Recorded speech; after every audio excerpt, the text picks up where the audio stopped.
13 वर्षीय मुलीची हत्या करणाऱ्या नराधमच शेगाव येथून अटक. शहर पोलिसांची कारवाई. कल्याण येथील चक्कीनाका भागातील एका 13 वर्षाच्या मुलीचे अपहरण व अत्याचार करून भिवंडी तालुक्यातील बापगाव येथे हत्या करण्यात आल्याचा प्रकार उघडकीस आला आहे.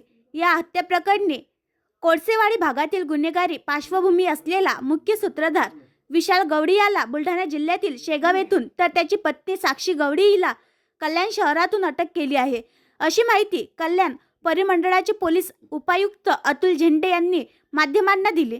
या हत्या प्रकरणी कल्याण शहर परिसरातील नागरिकांमध्ये तीव्र संताप व्यक्त केला जात आहे. उपायुक्त अतुल झेंडे यांनी माध्यमांना सांगितले, अल्पवयीन मुलीच्या हत्या प्रकरणातील मारेकऱ्यांची सीसीटीव्ही चित्रणातील माहितीच्या आधारे 6 पोलीस पथकाच्या सहाय्याने तपास सुरू आहे. या प्रकरणात विशाल गवडी याला बुलढाणा जिल्ह्यातील शेगाव येथून ताब्यात घेण्यात आले आहे.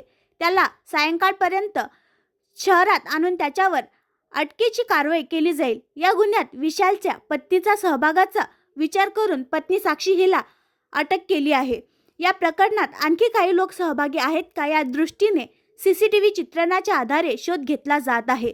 एक रिक्षा ताब्यात घेण्यात आली आहे. विशालवर यापूर्वी विनयभंग, जबरी चोरी, मारहाण असे एकूण 6 गुन्हे दाखल आहेत. यापूर्वी 2 प्रकरणात त्याला तडीपारची शिक्षा झाली होती. अलीकडेच तो जामिनावर बाहेर आला होता, असे पोलीस सूत्रांनी सांगितले.